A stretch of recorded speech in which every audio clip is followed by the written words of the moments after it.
Honda Beat FI or Yamaha Fazio. Tara! Si Honda Beat guaranteed 110cc, sobrang tipid sa gasolina yan. And syempre, super reliable. Lalo for city use, baka mainip ka, gusto mo na magpagasolina pero yung motor mo ayaw pang magpagasolina. Si Yamaha Fazio naman, guaranteed din na matipid din sa gasolina yan. Yung Yamaha Fazio kasi naka 125cc and naka hybrid setup. Sa lahat ng 125cc ni Yamaha, yan lang ang mayroong hybrid system na nakakatulong sa pag-arangkada. Kumbaga parang nag-kick in yung electric assist niya sa arangkada lang for a few seconds. Instead na gagamit siya ng gasolina, electric ang gagamitin para mas makatipid sa biyahe. Sigurado hindi magkakalayo ng konsumo sa gasolina, kaya kahit ano pili mo dyan, tipid yan.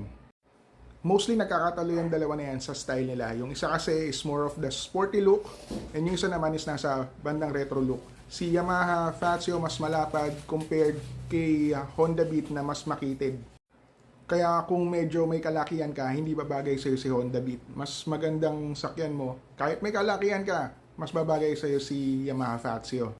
Sa tires, tingin ko mas malapad yung gulong ni Fazio, so mas stable siya para sa akin pag mas malapad ang gulong mo. Sa riding position naman, pareho lang naman silang merong footboard or gulay board. So relax na relax lang ang sakay mo dyan. Pero sa upuan magkakatalo uli yan kasi mas malapad at mas makapal ang upuan ni Fazio. Kaya kung may OBR ka or may angkas ka parate, mas masarap gamitin si Fazio.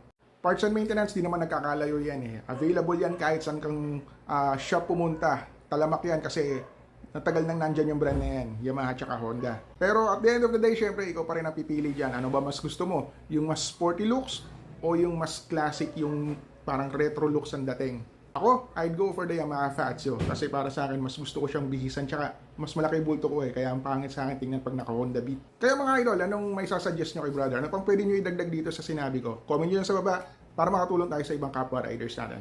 Ingat sa daan!